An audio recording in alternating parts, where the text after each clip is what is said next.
Welcome back, Deadites and Ghost Beaters. If you're new to the channel, I am Oldhead Gaming, and if you saw my video 4 days ago, it's over Evil Dead. At the end of the video, I said I wasn't really going to be doing a whole lot of Evil Dead content, unless there was something to actually talk about, whether it was new content, but this one might be the one outlier, and how do I want to say this? On June 13th, I actually started writing the script for this video. Ironically enough, the exact same day that shit went sideways with Saber's parent company, Embracer Group. Now, Embracer had a mysterious $2 billion deal go south and reacted really badly with saying they were going to be canceling game releases, laying off developers, and closing studios that they own. And that started with Square Enix Montreal, which they got in the deal with Crystal Dynamics from Square Enix Japan. And poor company, man. They took a beating with Guardians of the Galaxy because it just never got that Marvel's Avengers stink off of it. And then they got closed. So rough run for them, but it is what it is. But that leads into this thing about Saber. And I had 10 things that kind of Saber screwed up pretty badly regarding Evil Dead the game. It's kind of hard to talk about one without the other, so technically this is an Evil Dead video and it's not new information, but it's kind of my retrospective look at what went wrong with a game that should have succeeded greatly. And I'm going to talk about 10 different reasons that Saber bit off more than they chew and just weren't prepared for the demands of live service. And the first thing we're going to talk about is constant revenue. Constant revenue could have been resolved by one of the things I've been championing since before the game was even out. And just remember, I've been covering this game for about 2 years come September, well before it ever came out, during all the delays. And one of the things I was always championing, and it made perfect sense to me, was the S-Mart. How can you blow Shop Smart, Shop S-Mart? Whether it was skins or weapon skins or even pets, I don't give a shit. Find some way to make money constantly because you need that revenue stream coming in. And I feel like I was Mr. S-Mart. Like, I was the one who's been championing this the most of any of the content creators. But we've had some other ones where I've talked barely about this once, but others like Pixels or like Sergeant Moose have much more bigger battle pass people, and that also would have worked really well, where there was a seasonal battle pass that people could buy or buy skips and get shit for their characters. Either one of those would have done a huge thing for Evil Dead the game, and this is one of the reasons it's in problem. Probably the most reason it's in trouble right now is because of the fact that Embracer is getting rid of dead weight that isn't making money because they gotta find $2 billion somewhere. And there is even rumors that the latest studio to be closed is Saber USA. Now, that has not been confirmed, and I have not found a confirmation on that anywhere yet. But it looks like, I mean, if that's the case, there's nothing happening. But the second problem is they just weren't understanding how live service works, and that was both in balance and release schedule. They didn't get that people want new stuff and they want to try to keep it as fair as possible. And they were always really bad at balancing because, as I used to mention, they would, instead of just minor tweaks or play testing it, they would just make huge swings and make characters almost irrelevant overnight. And the same thing happened with long delays between their releases. And they went with an archaic system at the beginning, which was the Season 1 Season Pass, which, let's be honest, no one's doing Season Passes anymore. So it was a very downgrade on revenue choices and released really poorly. And then they decided to scrap it with Season 2 without even saying anything to anyone. And then we had a couple more releases. So those are the first two reasons that I think the Evil Dead the game was way more than they could handle. The third thing was single player content. Now, as a person who was following this game way before it came out, one of the reasons they said it was going to be a longer delay when it was supposed to release in October of 2021 was because of the importance they felt about single player content. Now, we found out later that single player content was indeed the missions, which they then in turn scrapped 2 of them. Like, what? You delay a game months and months and months for these single player missions to just then not deliver the last 2 of them. Whew. Good gravy. The next thing is communication. And this was bad from the beginning to the end, to the very now. Like, it's been awful from the get-go. And I didn't even realize this until I was having an exchange on Pixel's community page that their big Discord brouhaha. Look, you are the best person at taking pictures. They haven't even announced a winner or given them the bragging rights, because I left the Discord like a month ago, so I didn't even know that hadn't happened. Speaking of communication, and I've asked them this on numerous occasions, have never found out, back in the summer of 2021, when they did their first trailer for all the Army of Darkness stuff, that was the reveal of Henry, the reveal of Arthur, and the reveal of Evil Ash.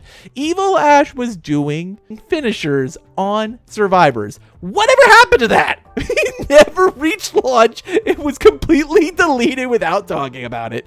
I just want to know that. Like, if you could just tell me one thing, what happened to like demon finishers, I would be greatly appreciative. But that's not even it. Like, they just don't tell us anything. Right now, we're in this weird standstill where we don't know if there's ever literally going to be an update or ever going to be a content drop again. Weird place to be. Number 5, modes. They just missed the mark on this completely. And we found out from Tim that Splatter Royale is what they thought we wanted. I've asked literally everyone I know. And I know I saw today in the video, Sergeant Moon said the same thing. No one has ever asked for a Battle Royale in an ASIM. To be honest, I never really felt new modes were needed. But if there was going to be one, everyone at the top of their lungs was screaming for horror mode, and we never got that. Weird situations. The next one is maps. And maps, in my opinion, is the biggest lie that they ever told. Because pre-launch, in those January, February interviews when they had pushed the game back to May, they talked about the importance of maps. And we all acknowledge the fact that, of course, Kandar was going to be late, but anything thereafter was going to be free to all players. There was going to be paid content, and there was going to be free content, and maps would always fall under free content. And then we got the Tim interview where he goes, oh, they're hard. Like, how do you get to a point where you don't understand that in a live service ASIM type of game, maps are one of the most important things you need to work on? It is a big part of the content that everyone needs to be able to play in new places. Another thing they missed out on that I feel like every ASIM in some version has is events and holidays. We didn't even get our first double XP event until June of this year, so about a year plus after it launched. Never have had any kind of in-game event where like you had a Halloween event or a Christmas event or even changing the way the maps look to reflect the holidays. Like, nothing that you would expect in a live service game has been something that Saber has wanted to do. And they don't listen to the feedback on it because we've all talked about wanting Halloween events or wanting Christmas events or maybe having a way where we have a Christmas event and earn a specific skin. Like, those are the things in horror games, especially ASIMs, that we're all used to, is having these types of moments where we can be like, that here's my cool skin from Halloween 2022. Like, but we can't have those because they've never done a single one. And all we've gotten was the 2 double XP events. So, well, I guess they're listening. The prestige system. In the very first dev stream, when they asked Saber Barcelona about a prestige system, they just said, no, we don't have any interest in doing that. And then later down the road, they changed their mind. They backpedaled and they delivered it. But they delivered the most grindy and awful prestige system that has ever existed, and it does separate new players from old players because it gives actual perk points. The whole thing is bad from start to finish, and the best part about it is if you're a new player and you go up against prestige characters, you're just going to get your ass kicked, so it makes you want to play the game less. They decided to go away with the cosmetic component that most prestiges use, whether it's weapon skins or an exclusive skin for prestiging, and focus on the screamers no one cares about. And of course, they wanted to focus on adding points to the characters and making them stronger. after they did a ridiculous amount of shit. Some of these quests they make you do are just absolutely absurd and have nothing to do with the character at all, but like, oh, I guess I'm doing 7,000 headshots because that's what I have to do to get my character prestiged. So, like, they just never listen, and that leads to one of the most basic things that comes with additional communication, and this, whether it was on Twitter, whether it was in their dev streams, whether it was on their Discord, feedback. They didn't care at all what it is. Even Tim now was like, we're going to sit back and listen to feedback. If you're listening to the feedback, we've told you a million things to do, and you've done nothing of them. Instead, you go off and do stuff like Splatter Royale. And this is one of the problem, is they didn't really ever have an idea of what a live service game was and how it could be handled. And you basically had a like 2005 mentality publisher trying to create a game that was indeed magnificent. Like, the combat was amazing, but how you handle a live game was nothing they were capable of. And it basically put a gaming studio that had no idea how to handle this type of game. And they looked at it like a year, and they marked out stuff for a year, and then they just didn't give a shit. And they didn't want to figure out how to add more stuff to it, or keep it moving, or keep it unique, or keep it updated, or keep it happening, because everyone's left but a few hardcore players who just don't believe it's ending. Finally, the 10th thing is they had a really bad time of getting the most popular characters to the game. Let's be honest, no one wanted Blacksmith. That's a lie. Maybe a couple of people wanted Blacksmith, but no one wanted Blacksmith over some of the other people that were still missing from this game. Yes, Ruby is finally here, and she was hands down probably one of the most popular characters being requested from the launch of the game. And 2013 is kind of a hit or miss, because 2013 was very divisive amongst the fan base. I hate 2013 with a red hot passion, even though I main David, but a lot of people wanted stuff from the older films, from Evil Dead 1, Evil Dead 2. Some people wanted more Ash versus Evil Dead characters who didn't even show up in the first season pass, and a lot of people felt burned by that.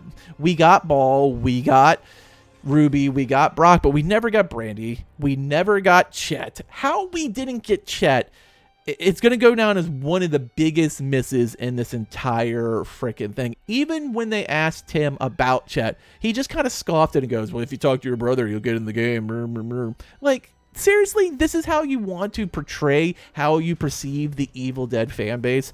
Like, this game should have been running like a Swiss watch. It should have been in no damage or no fear of being knocked out by the launch of Texas Chainsaw next month. It should have been a very strong ASIM with an amazing core and continual content. Now, all I ever hear is, it's the license holder. Saber loves this game. How would you know? Saber doesn't say a fucking thing. They have him from day one. They have him from day zero, and they're still not now. Like, yes, they say the license holders aren't really a problem, other than it takes a long process to get something approved. Well, in that case, you know you're working ahead. You always have those irons in the fire. Like, that's not the problem. The problem is they don't really want to do a live service game, and they don't think about what the ramifications of that would look like. And that's where we find ourselves. And that's why Evil Dead the game is basically on life support. And of course, if Saber does get closed down, that thing will be done in a heartbeat, because there's no more money coming in. People aren't buying the game on Steam. The Game of the Year edition has gone over like a freaking lead balloon, and the game is on life support. Let's be honest. I love this game. I think it's probably the best playing ASIM that has ever been made. The problem is, unlike games like Dead by Daylight, which is just so on top of how the live service process works, Evil Dead did not. Evil Dead would never once consider going outside of the Evil Dead universe. And you know what? I hear people saying, we don't want crossovers. Let's be honest, crossovers would have helped this game tremendously keep players playing. They didn't want them. They don't even want to bring it from their own universe. Like, Saber has looked at this game as probably more of a burden than I would assume they have as a success. Because even though the game could have been the greatest ASIM ever, they held it back and basically kept it from performing to its maximum so much, with poor choices, poor communication, and poor opportunities for us to support it, that it's going to be probably rest in peace by the fall. I hope I'm wrong still. I really do. And if they do come back with something, I will cover it. But I just don't see the point of covering a game that looks like it's about to, be 6 feet under. Let me know what you think of my assessment of Saber's handling of Evil Dead the game in the comments below. Do you agree with me? Do you disagree with me? How do you feel about the fate of Evil Dead the game? I want to hear it all like usual. And of course, I answer all those comments because I want to hear your perspective on it. As always, thanks for watching, and later, mates.